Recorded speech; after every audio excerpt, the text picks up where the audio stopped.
சிலருக்கு மட்டும் எல்லாமே கிடைக்குது, ஏன் சிலருக்கு கிடைக்கல? காரணம் ஈர்ப்பு விதி வேலை செஞ்சது, மேனிஃபெஸ்டேஷன் நடந்தது, அவங்க சரியா பண்ணல அப்படின்றதெல்லாம் இல்லை. கிடைச்சவங்களுக்கு அவங்க ஆழ்மனம் சரியா இருந்தது, கிடைக்காதவங்களுக்கு அவங்களோட ஆழ்மனம் சரியா இல்லைன்றதை விட அவங்களுக்கு எதிராகவே வேலை செஞ்சது. சில பேர் ஜெயிச்சிருவோம் அப்படின்னு நம்பினாங்க, சில பேர் தோத்து போயிடுவோம்னு பயந்தாங்க, சில பேர் ஆமாப்பா நான் இப்படிதான்ப்பா இருக்கேன், இப்ப தேவைப்பட்டா சிந்தனையை மாத்துங்க, ஆழ்மனதை மாத்துங்க, உங்க ஆண்டனாவை சரியா டியூன் பண்ணுங்க. அதை சரியா வைக்கிறதுக்கான படிகள் தான் வந்து The Seventh Sense. உங்களுக்கு ஒரு விஷயம் தெரியுமா? ஈர்ப்பு விதி, மேனிஃபெஸ்டேஷன் இது எல்லாமே வந்து வேலைக்கே ஆவாது அப்படின்னு சொல்லிட்டு போனவங்களுக்கு எல்லாத்துக்குமே ஈர்ப்பு விதி அப்படின்றது வேலை செஞ்சுக்கிட்டே தான் இருக்கு. அப்ப ஏன் சிலருக்கு கார் கிடைக்குது, வீடு கிடைக்குது, வேலை கிடைக்குது, வாழ்க்கை துணை கிடைக்கிறாங்க, அதே நேரத்துல பல பேத்துக்கு இது எல்லாமே சொல்லியும் அஃபர்மேஷன் பண்ணியும் விஷுவலைசேஷன் பண்ணியும் அது கிடைக்கிறது இல்லை? இதுக்கான பதில இந்த வீடியோ முழுசா பார்த்தீங்க அப்படின்னா இதுல இருந்து தெளிவா நீங்களே புரிஞ்சுப்பீங்க. அதுவும் ஒரு துளி கூட சந்தேகமே இல்லாம. அந்த சந்தேகம் தீர்ந்துச்சு அப்படின்னா ஈர்ப்பு விதி வேலை செய்யுமா செய்யாதான்ற குழப்பமே உங்ககிட்ட இருக்காது. நீங்க பாட்டுக்கு ஜாலியா வேலையை பார்த்துட்டு போகலாம். லைஃப் அப்படின்றது ஸ்மூத்தா இருக்கும். நமக்கு என்ன சொல்றாங்க? கற்பனை பண்ணுங்க, விசுவலைசேஷன் பண்ணுங்க.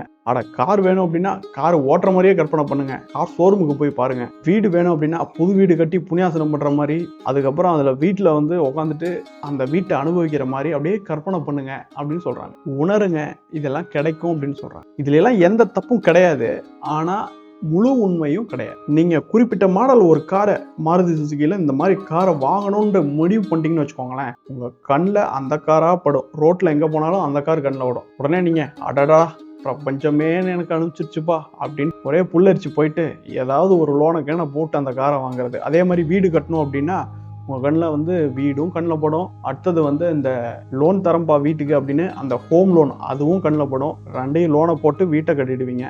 அதுக்கப்புறம் இஎம்ஐ அப்படின்னு ஒன்று வந்து நிற்கும். காரை வாங்கினதுக்கு அப்புறமும் இஎம்ஐ வரும், அந்த சர்வீஸு, பெட்ரோல், இது எல்லாமே இருக்கும். நீங்கள் ஒரு முடிவு பண்ணோடனே, உதாரணத்துக்கு நம்ம காரை வச்சுக்கலாம். கார் வாங்கணும்னு முடிவு பண்ணோடனே ஒயிட் கலர் இனோவா கார் வாங்குறீங்க, ஓகேங்களா? முடிவு பண்ணிட்டீங்க. நீங்கள் முடிவு பண்ண உடனே நேராக நம்ம மனசுல இருந்து சக்தி, ஆள் மனசுல இருந்து அப்படியே போய் பிரபஞ்சத்துல அடிச்சு, அந்த பிரபஞ்சம் வந்து உங்களுக்கு இருக்கிற இனோவா காரையெல்லாம் உங்களுக்கு அப்படியே தள்ளி உங்க கண்ணு முன்னாடி கொண்டாந்து நிறுத்துறது கிடையவே கிடையாது. இங்க உண்மையால என்ன நடக்குது அப்படின்னா, இப்ப நீங்க யூடியூப், இன்ஸ்டாகிராம் எல்லாம் பாத்தீங்க அப்படின்னா, ஒரு வீடியோ பாத்தீங்கன்னா ஒரே மாதிரியான வீடியோ, அதாவது சாப்பிட்ற வீடியோ பாத்தீங்கன்னு வச்சுக்கோங்களேன், அந்த சாப்பிட்ற வீடியோவையே தள்ளி காட்டிட்டு இருக்கோம். யார் காட்டுறா? அல்காரிதம் அப்படின்னு ஒன்று பின்னாடி இருக்கு, அது உங்களுக்கு காட்டும். அதே மாதிரியே நம்ம ஆள் மனதுல ஒரு ஃபில்டர் ஒன்று இருக்குது, ஒரு அல்காரிதம் இருக்குதுன்னே வச்சுக்கோங்க. அந்த அல்காரிதம் என்ன பண்ணும் அப்படின்னா, இதை வாங்கணும் அப்படின்னு நீங்க முடிவு பண்ணிட்டீங்க அப்படின்னா உங்களுக்கு கரெக்டா அந்த காரை காட்டும். வீடு வாங்கணும் முடிவு பண்ணிட்டீங்க அப்படின்னா கரெக்டா அந்த வீட்டு வாங்குறதுக்கு உண்டான வீட்டை காட்டும், இடத்த காட்டும், லோனை காட்டும், எல்லாமே காட்டும். இதுக்கும் பிரபஞ்சத்துக்கும் எந்த வித சம்பந்தமும் கிடையாது. இது ஆள் மனதுல இருக்கிற ஒரு ஃபில்டர். இந்த சக்தியை வச்சுக்கிட்டே உங்களோட திறமைகளை பல மடங்கு உயர்த்த முடியும். ஆனா இங்க ஈர்ப்பு விதி தான், பிரபஞ்சம் தான் இப்படிலாம் காட்டிடுச்சுன்னு நினைச்சு தப்பா புரிஞ்சுக்கிட்டு லோன்ல போய் சிக்கிடுறீங்க. இந்த ஃபில்டர் இதோட நிக்காது.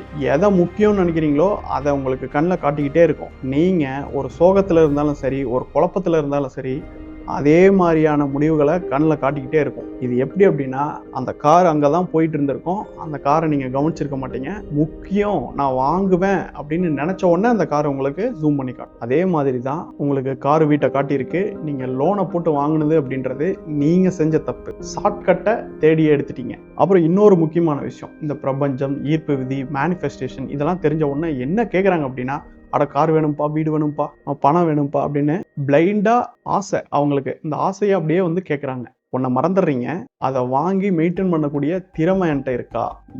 எந்த பொருளாக இருந்தாலும் சரி, நபராக இருந்தாலும் சரி, சூழ்நிலையாக இருந்தாலும் சரி, வேலையாக இருந்தாலும் சரி, நல்லது மட்டுமே நம்மளுக்கு தந்துடாது, நல்லது கெட்டது ரெண்டுமே இருக்கும். கார் வாங்கினா அதுக்கு பெட்ரோல் போடணும், இஎம்ஐ கட்டணும், சர்வீஸ் போடணும். வீடு வாங்கினா இஎம்ஐ கட்டணும், அதுக்கு மெயின்டெனன்ஸ் இருக்கு, எல்லாமே இருக்கு. ஒரு நபராக இருந்தால் அவங்க நமக்கு சந்தோஷத்தையும் தருவாங்க, அவங்கனால நம்மளுக்கு துன்பம் அப்படின்றதும் வரும். அவங்க தர்ற தொல்லைகளை சிலதை தாங்கிக்க வேண்டியதும் இருக்கும். இதுதான் ஈர்ப்பு விதி மாதிரி இயற்கையோட இது இன்னொரு விதி. அதனால நீங்க உண்மையிலுமே விசுவலைசேஷன் பண்ண வேண்டியது காரோ, வீடோ, பங்களாவோ கிடையாது. உங்களோட திறமை அபரிவிதமா வளரணும். உங்களோட அறிவு, உங்களோட சர்வீஸ் நீங்கள் தொழில் பண்ணாலும் சரி, இல்லை வேலை செஞ்சாலும் சரி, இல்லை படித்தாலும் சரி, திறமை அப்படின்றது உங்களோட கல்வி அறிவு, செயல்படும் திறன் உங்கள் மனசில் பதியக்கூடியது. இதை யாருனாலையும் திருடிட்டே போக முடியாது. பொருளாதார முடக்கம் வந்தாலும் சரி, இல்லை பஞ்சம் வறட்சி எது வந்தாலும் சரி, உங்களோட திறமையை உங்ககிட்ட இருந்து திருடிட்டு போக முடியாது. அழியாத செல்வம் கல்வி செல்வம் தான். இந்த திறமை இருந்தது அப்படின்னா உங்களால் நல்லா செயல்பட முடியும். நல்லா செயல்பட்டீங்க அப்படின்னா உங்களோட வருமானம் பெருகும். உங்களுக்கு மிகப்பெரிய வருமானம் பெருகுச்சு அப்படின்னா காரு, வீடு, பங்களா எல்லாமே தானா வரும். சொந்த காசை போட்டே வாங்கலாம், நிம்மதியா அனுபவிச்சுட்டு இருக்கலாம். இதை நீங்க யோசனை பண்ணி பாருங்க. அடுத்து இன்னொரு பெரிய தப்பு என்ன அப்படின்னா, உங்களுக்கு பிடிச்ச நபர் வேணுமா, வாழ்க்கை துணை வேணுமா, நீங்க கீப் ஆன் திங்க் பண்ணிக்கிட்டே இருங்க, அவங்கள ஈர்க்கிற முயற்சியில பண்ணிக்கிட்டே இருங்க அப்படின்றது.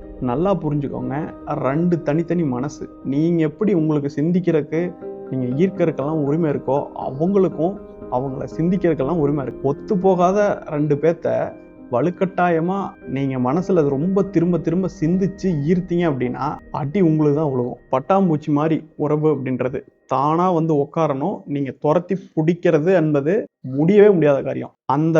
குறிப்பிட்ட அந்த நபர் வேணும்னு கேட்கறத விட பொருத்தமான அந்த நபர் வேணும் அப்படின்னு கேளுங்க. முதல்ல உங்களை நீங்களே அன்பால நிரப்பிக்கிங்க. இப்ப நம்ம ஆரம்பத்துல கேட்ட கேள்விக்கு பதில் சொல்ல ஆரம்பிச்சிடலாம். சிலருக்கு மட்டும் எல்லாமே கிடைக்குது, ஏன் சிலருக்கு கிடைக்கல? காரணம் ஈர்ப்பு விதி வேலை செஞ்சது, மேனிஃபெஸ்டேஷன் நடந்தது, அவங்க சரியா பண்ணல அப்படின்றதெல்லாம் இல்ல.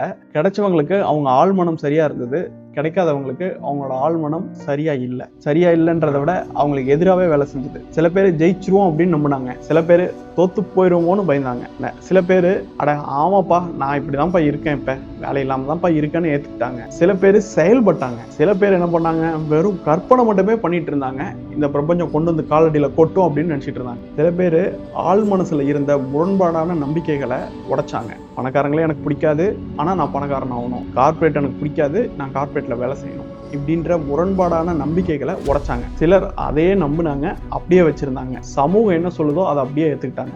90s கிட்ஸுக்கு கல்யாணம் ஆகாது, கடன்லாம் வாங்கினா கட்டவே முடியாது, பணக்காரனால நம்மளால ஆகவே முடியாது, நம்ம இவ்வளவுதான்ப்பா அப்படின்னு ஏத்துக்கிட்டாங்க. ஸோ இப்படி முரண்பாடான நம்பிக்கைகள் இதெல்லாம் வச்சுக்கிட்டு செயல்பட்டோம் அப்படின்னா கார்ல ஏறி உட்காந்துட்டு ஆக்சிலேட்டரையும் பிரேக்கையும் 2ஐயும் ஒட்டுக்க அழுத்துற மாதிரி நீங்க எவ்வளவுதான் ஈர்ப்பு விதி செயல்பாடு எல்லாமே பண்ணாலும் இந்த ஆள் மனசோட நம்பிக்கை எப்படி பிரேக் மாதிரி பிடிச்சிட்டு இருக்கிற வரைக்கும் பழனிக்கே பால் காவடி எடுத்தாலும் ஒரு அடி நகராது. அதனால வெற்றி பெற்றவங்கலாம் வந்து சாதாரணமா இல்ல, அவங்களோட பயத்தை குறைச்சாங்க, உண்மை நிலையை அப்படியே ஏத்துக்கிட்டாங்க, சரணாகதி, பிரபஞ்சத்து மேல நம்பிக்கை வச்சாங்க, கடவுள் மேல நம்பிக்கை வச்சாங்க, ஏதோ ஒரு பெரிய சக்தி தனக்கு உதவுறதா நம்பினாங்க. இப்படி நம்பினா ஆழ்மனம் இந்த மாதிரி இருக்கும், பாசிட்டிவா தன்னோட ஆழ் மனசை சுத்தப்படுத்தினாங்க. அதனால அவங்களுக்கு முழு சக்தியையும் ஆழ்மனம் கொடுத்தது, சப்போர்ட் பண்ணுச்சு. வாய்ப்புகள்லாம் தெளிவா தெரிய ஆரம்பிச்சு, அந்த வாய்ப்புகளை சரியான முடிவெடுத்து யூஸ் பண்ணிக்கிட்டாங்க. இதெல்லாம் பண்ணனால அவங்களுக்கு வெற்றி வர ஆரம்பிச்சு.